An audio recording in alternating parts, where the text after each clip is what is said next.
On this video, you will learn the 3 things you need to do before you hypnotize your friends.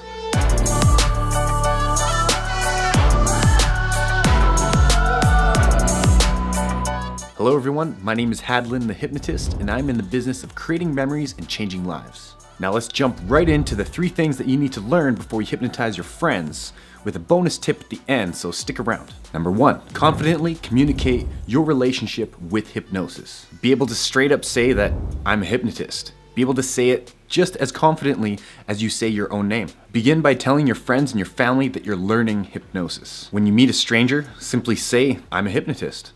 Get practice building your confidence behind these words, and you'll be one step closer to hypnotizing your very first person. Number 2, establish your volunteer's relationship with hypnosis. This involves being able to answer questions and concerns your volunteer may have about their future experience with hypnosis. There are not many people in this world that have been hypnotized by a hypnotist, and a lot of people out there, as I'm sure some of you watching this video, are very skeptical about the legitimacy of hypnosis and if it's even real. And the fact of the matter is that hypnosis is just a natural state of mind.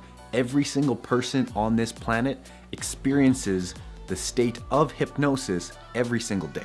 It just may not look and feel like hypnosis because a hypnotist isn't physically there doing it. So once you tell enough friends that you're learning hypnosis, eventually they're gonna start to ask you to hypnotize them.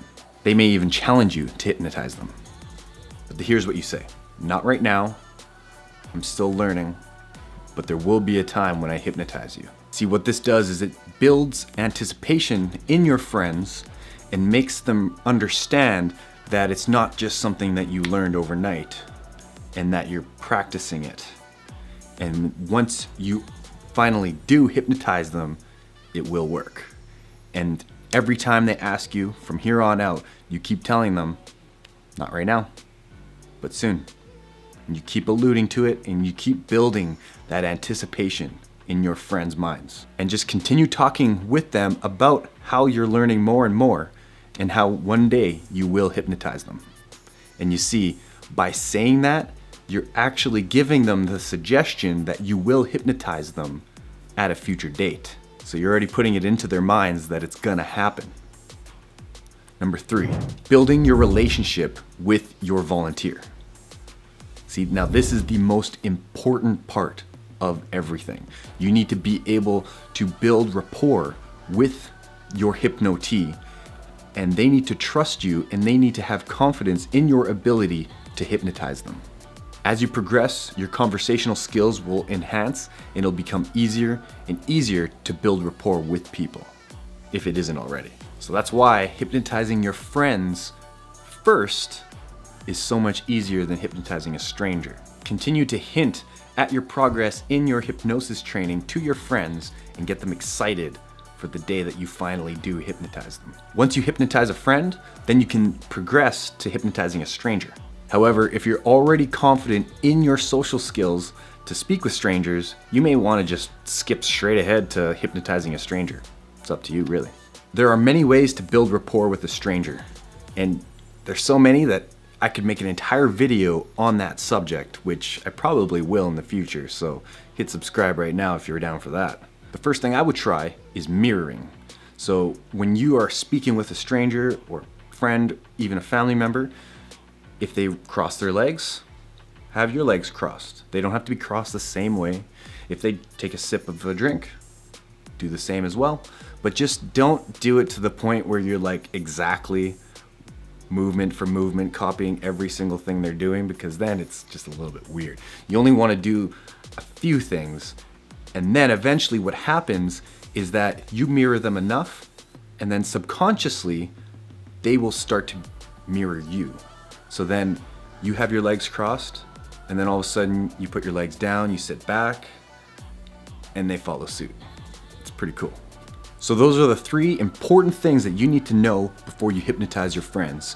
Building your relationship with your hypnotee, establishing the relationship and enhancing, educating your spectator, your volunteer about hypnosis and enhancing their relationship with hypnosis, and of course communicating your relationship with hypnosis, how you are a hypnotist. Now before we get to the bonus tip, practice everything that we've gone through so far. Very simple stuff. You get a full week to do this because next video we're gonna dive deeper into how to hypnotize somebody. So stay tuned for that. One last tip to portray more confidence. Keep your back straight, shoulders down, not forward or not too far back and be like a chotch, right? You wanna have them relax at your side. You wanna speak straight. You don't wanna go down too far, up too far. And one little thing, instead of being square on with the person you're speaking with, tilt your shoulders slightly and have the center of your chest pointed not directly at them, but off to the side. And now, don't overdo it. Don't be like, hey man, and like speak, that's weird, okay? A slight amount. We'll go into more depth on another video on why that works. And that's all for now. Like this video if you found value, subscribe if you're ready for more videos like this, hit the bell because it's right there and it's only one extra click and you know, free content. Join the notification squad? I don't know, maybe you should. I think you should. And I'll see you next time. My name's Hadlen.